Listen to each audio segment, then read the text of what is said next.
For over 50 years, Dolly Parton has been the undisputed queen of country music, a beacon of kindness with a smile as bright as her rhinestones.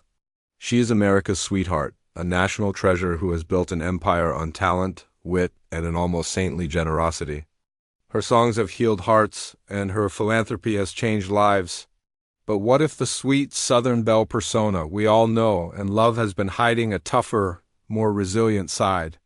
A side forged in the fires of bitter rivalries and backstage betrayals? Tonight, we're diving into the untold stories. The battles that were fought when the microphones were off and the contracts were on the table. For decades, the narrative has been one of universal love and charm. Yet, whispers and reports from behind the scenes have painted a different picture, a picture of a savvy, determined businesswoman who would not be underestimated. Now, let's be clear. Dolly herself has never publicly released a list of people she hated. But the history of her career is marked by a handful of monumental clashes that shaped her journey. These aren't just disagreements. They are the legendary showdowns that defined her strength. We're revealing the six figures in the music and film world with whom Dolly Parton allegedly clashed in the shadows of superstardom. From public lawsuits to creative wars, these are the feuds that shaped an icon. One of the earliest and perhaps most complicated conflicts was with the man who helped launch her career and then tried to own it, Porter Wagoner. Their story isn't just a footnote in country music history. It's the epic poem of a star being born and the painful struggle it took for her to break free. When a young Dolly Parton joined the Porter Wagoner show in 1967, she was a promising talent, but he was the star. Wagoner was Mr. Grand Ole Opry. And together they became one of country music's most beloved duos. He gave her a platform that reached millions, and for that, Dolly has always expressed her gratitude. But behind the scenes, tension was brewing. As Dolly's own star began to rise, the power balance shifted. She wasn't just Porter's girl singer anymore. She was a phenomenon. According to Dolly's own reflections, Porter struggled to accept this, allegedly maintaining a firm, almost tyrannical control over her career.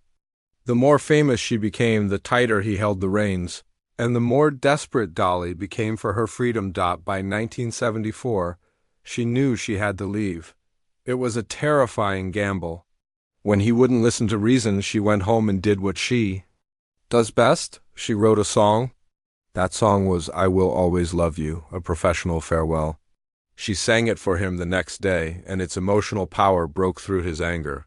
He wept and finally agreed to let her go on the condition that he could produce the record, but that wasn't the end of it. In 1979, Porter Wagoner sued the woman he had mentored for breach of contract, seeking $3 million. The lawsuit claimed he was entitled to a share of her earnings long after she had left his show. It was a devastating and public blow. The legal battle was ugly, dragging on and casting a shadow over Dolly's success. Eventually, they settled out of court. Dolly has said she paid him a substantial sum, reported to be around $1 million. Over time, for years, a bitter silence existed between them. But in her characteristic way, Dolly made peace with the past. She understood that Porter's actions came from a place of feeling left behind.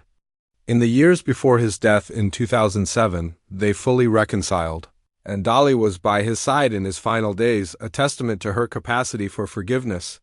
But the feud with Porter Wagoner stands as the first and most formative battle of her career, teaching her that independence sometimes requires a fight. As Dolly conquered music, Hollywood came calling. Her first major film role pitted her against one of the biggest movie stars on the planet, Burt Reynolds. The film was 1982's The Best Little Whorehouse in Texas, a musical comedy that should have been a surefire hit. Instead, the production reportedly became a battleground of creative differences and clashing personalities. Dolly entered the project with her trademark enthusiasm. Reynolds, on the other hand, was the king of the box office and was known for having immense creative control. The primary source of tension, according to reports from the set, was the direction of the film. Directors were changed, scripts were rewritten, and the two leads, despite their on-screen chemistry, were often at odds. The The set was so chaotic that a bumper sticker reportedly circulated in Hollywood that read, "Honk if you've been fired from Best Little Whorehouse, Dolly." Ever the diplomat in public has rarely spoken ill of her co-stars. However, in her 1994 memoir Dolly, My Life and Other Unfinished Business, she gave a raw account of her frustrations. She described the production process in harrowing terms, speaking of constant fighting and the feeling of having her creative contributions undermined. While the movie was a commercial success, many critics felt it seemed disjointed. Years later, both stars would reflect on the experience with more distance. The feud wasn't about personal hatred. It was a classic Hollywood power struggle over art and control. For Dolly, it was another lesson learned. Even when you're sharing the spotlight, you sometimes have to fight to make sure your own light isn't dimmed. If her experience on Whorehouse was a lesson in clashing egos, her next major film was a masterclass in a creative vision gone horribly wrong. The film was 1984's Rhinestone, and her co-star was Sylvester Stallone. The premise seemed like a joke. Dolly, as a country star, bets she can turn an obnoxious New York cab driver, played by Stallone, into a country music sensation. The idea of Stallone crooning country tunes was a gamble that seems impossibly misguided in retrospect. What resulted was one of the most famously panned films of the 1980s. The central problem was obvious. Sylvester Stallone was not a country singer. While Dolly has always been publicly gracious, she had written a fantastic soundtrack for the film that included the hit song Tennessee Homesick Blues, but the movie failed to showcase her work properly. Stallone himself later admitted his regret over the film, acknowledging he was miscast. The on-set dynamic was reportedly not one of open hostility, but of a growing realization that the project was a sinking ship. One enduring, though likely apocryphal, legend from the set claims that Stallone was so difficult that Dolly draped her shawl over him, saying he looked like a sad homeless person. While just a piece of Hollywood folklore, it speaks to the disastrous chemistry at the heart of the film. Dolly has often joked about the film's failure, quipping that Rhinestone was a dog. But behind the humor is the story of a professional commitment to a flawed project. The feud here wasn't personal. It was a feud with a bad idea. It was a conflict between her genuine musical talent and a movie that couldn't support it. Now, before we get to our next showdown, one that involves two other queens of music, we want to hear from you. These stories show a side of Dolly many have never seen. If you're fascinated by the hidden truths of the music world, make sure you subscribe to our channel and hit that notification bell. Some of the most complex conflicts arise from the friction between brilliant artists. This was never more true than in the case of the supergroup trio, which brought together Dolly Parton, Emmylou Harris, and Linda Ronstadt. Their 1987 album, Trio, was a landmark achievement. But the journey to create a follow-up album, Trio 2, would take more than a decade and become a tale of artistic clashes and immense frustration. After the first album's massive success, a sequel seemed inevitable. The three reconvened in the mid-90s to record new tracks, but getting the project over the finish line proved almost impossible. The core of the problem was a collision of three different work styles. Dolly was an empire, known for being decisive and efficient. Linda Ronstadt, at that point, was known for being exceptionally deliberate and a perfectionist in the studio. Her pace was often at odds with her collaborators' schedules, according to reports. Dolly became increasingly frustrated with the endless delays. The primary sticking point reportedly involved Ronstadt's hesitation to release the material.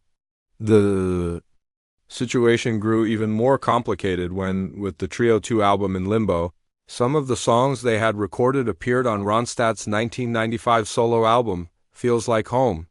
For her collaborators, this created significant professional and label complications. The album, Trio 2, was eventually released in 1999, years after it was recorded, to settle contractual obligations.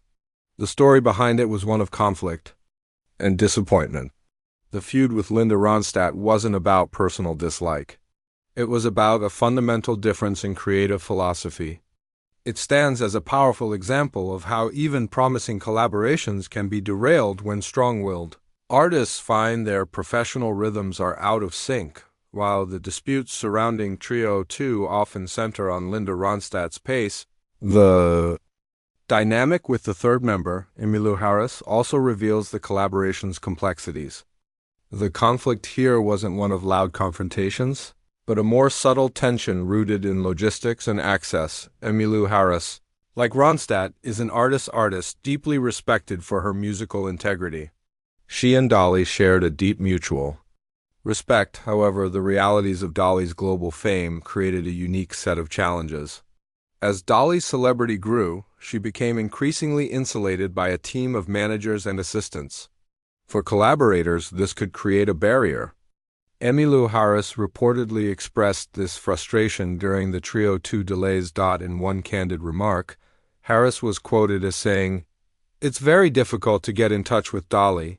She has more people around her." This simple statement speaks volumes.